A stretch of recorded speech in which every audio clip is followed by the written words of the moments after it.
To everyone thinks that baseball isn't fun, I present to you Game 4 of the 2020 World Series between the Los Angeles Dodgers, who are appearing in their third World Series in the last 4 years, and the Tampa Bay Rays, a team that has had one of the lowest payrolls in the league. Both top teams in both of their leagues.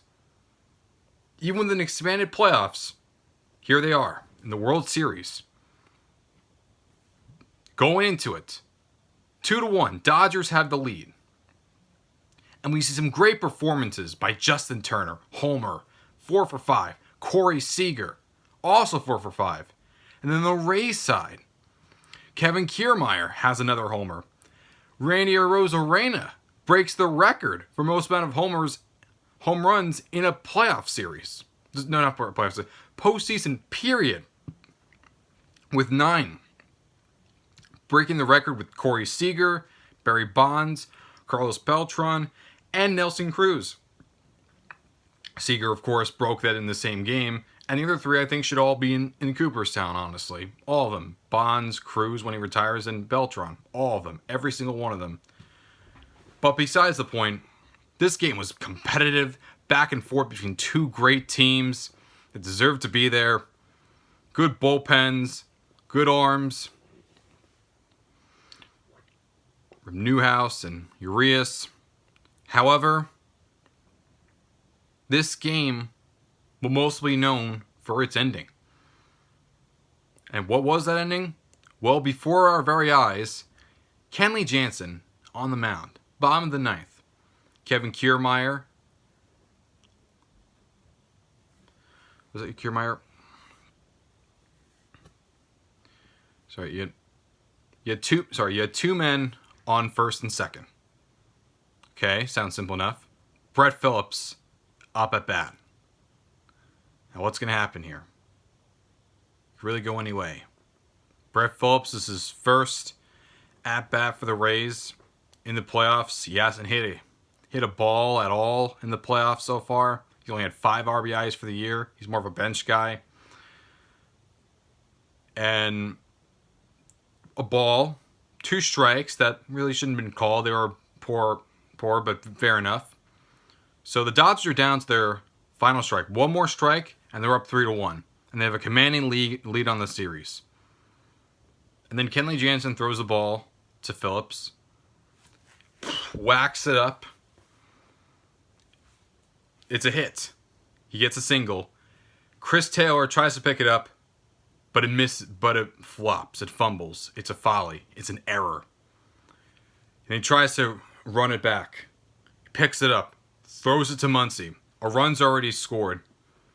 And then Muncy throws it to Smith at the catcher. However, the ball goes right by Smith's glove. And he has to turn his head back and run and get it. Meanwhile, Arozarena, midway through, from the distance between third and home, he stumbles and falls. He thinks, oh, Smith has the ball. That's it, so I'm going to go back. But then he sees the ball did not go in Smith's glove. It went past it. He's running back. He said, this is my biggest opportunity. Run, slide. Game over. Rays win Game 4. I mean, that is one of the great finishes in World Series games history. What a finish. Wow. Just absolutely incredible. An unlikely hero would seal it for everyone. It took several missteps from a team to make it happen. A team that was down 2 runs. A team that was down a run and had 2 men on base. In theory, the winning batter is at home plate. And they execute it with mishaps from the Dodgers and just pure dumb luck. The Rays find a way to get the W on the night on one of the most thrilling games of the last 10 years in the World Series. I was really happy by this game, but Arozarena, he's been outstanding. He's like 370 something average, like absolutely dominant. performance. And Phillips, this is what better way to have your first ever playoff hit? What better way? And it's so bad for the Dodgers. I mean, Seager had a great performance. Turner had a great performance. I mean, Betts didn't have a great performance. He was 0 for 5, but he made up for those two. And Urias had a good start. And I can't really blame Jansen there because Taylor made the error and Smith couldn't catch the ball. So I'm not really one to really blame Jansen. Though he did give up. He did blow the save. And again, the Dodgers, man. Can you imagine if they lose a series, is Dave Roberts going to lose his job? I mean, he's a good manager. He's really good. I mean, it's just so disappointing to see the Dodgers, a team that's been to the playoffs the last 8 straight years, won their division all 8 straight times. And, well, there's 2013, you lose to the CS. Or 14 or 15, losing in the DS. 16, the CS. 17, 18, World Series. 19, Division Series. And imagine if you lose the World Series with the money that you've spent on all your guys. You traded for Mookie Betts and gave him a 13-year deal. You had Mattingly. And then when he didn't work out for you, he went to Miami, and you got in Dave Roberts.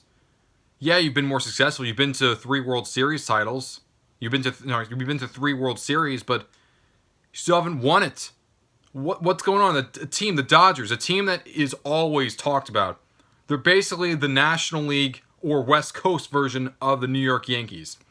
Always talked about. Their logo is iconic, proud history, but unlike the Yankees, who have won the championships, you'd probably think the Dodgers have a lot more. No, they've only won 6 World Series titles in their entire history, going back to like the late 1800s. Yeah, only 6 championships. Now, they've been to a whole bunch of World Series. They've been to like 22, 23 at this point. It doesn't matter. 11 times against the Yankees. They won 4 of those. Was it 4 of them? I think it was.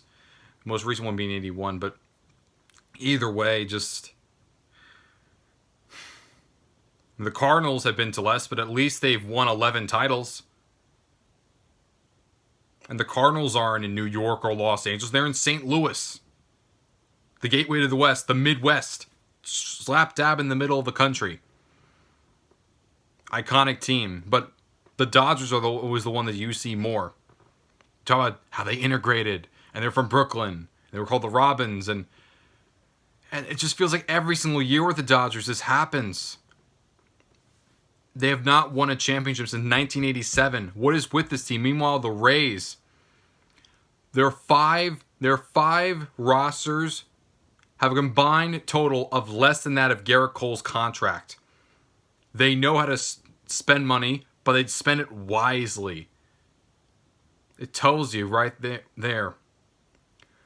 Spending money may give you a better chance to win, but it doesn't mean you're going to win. It's always good to spend smart, not haphazardly. I'm not blaming this on the money, but these two teams are evenly matched and both won in different ways. One got the easy way out, and one was much more impressive with it. I'm not trying to just degrade the Dodgers, but this is why I think Billy Beane deserves to be in the Hall of Fame, because he's the one that changes for everyone. The low money spending, sabermetrics, analytics. People kept saying that the Rays do it the wrong way. The Red Sox and the A's. But guess what? These teams win. These teams compete to the highest level. If they truly did it the wrong way, then it would reflect in the win-loss column. But guess what? It doesn't. That's not the case. Because these teams are the most consistent year in and year out. But yet they do it the wrong way. Give me a break. Give me a break. If you think that if the game actually didn't change, it would not be like it was when you were a child. It would have been like it was in like the late 1800s. I can guarantee you that. But as for the Rays, just absolutely outstanding performance. Dodgers, great performance too. It's just that ending is just, man. When I look at that performance, I see the 2013 NLCS against the Cardinals. I see 2014 against them again. 2015 Game 5 against the Mets.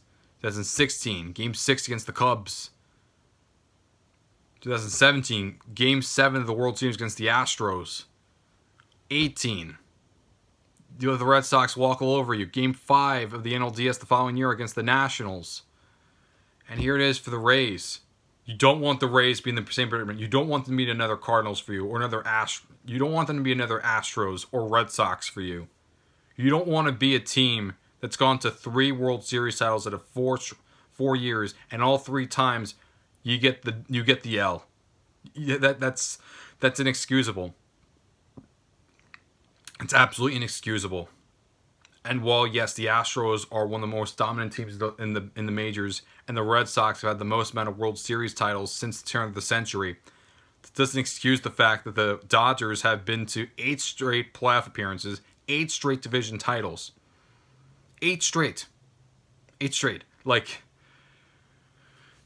And I mean, this is more tragic than the Braves of the 90s. Or maybe the Braves of the 90s was worse. Because they went to 14, 13 straight division titles. They've been to 8 NLCSs.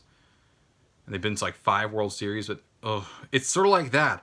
Except unlike the Braves, where you don't really feel as bad for the Dodgers. Because you know that their history is going to be fine no matter what happens. Because it's all proud and everything. Whereas with the Braves, you're in the city that doesn't have the best reputation with people outside of the area as a sports city. Even though the reality may beg to differ.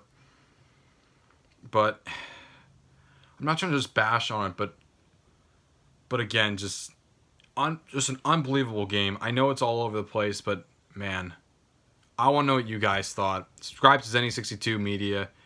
Hit the notification bell for more. Catch more videos and featuring me, Zenny, Joseph, Bill, and many others. I want to know what you have to say. Please comment below. Let me know what you thought. And anyways, can't wait for Game 5 tomorrow. Let's hope it's just as fun, or even a little bit as fun as this one. Because this game set a lot of expectations. It blew them out of the water. It's going to be tough for any other game, even if it's a Game 7, to top that. But anyway, best of luck, guys, and good night.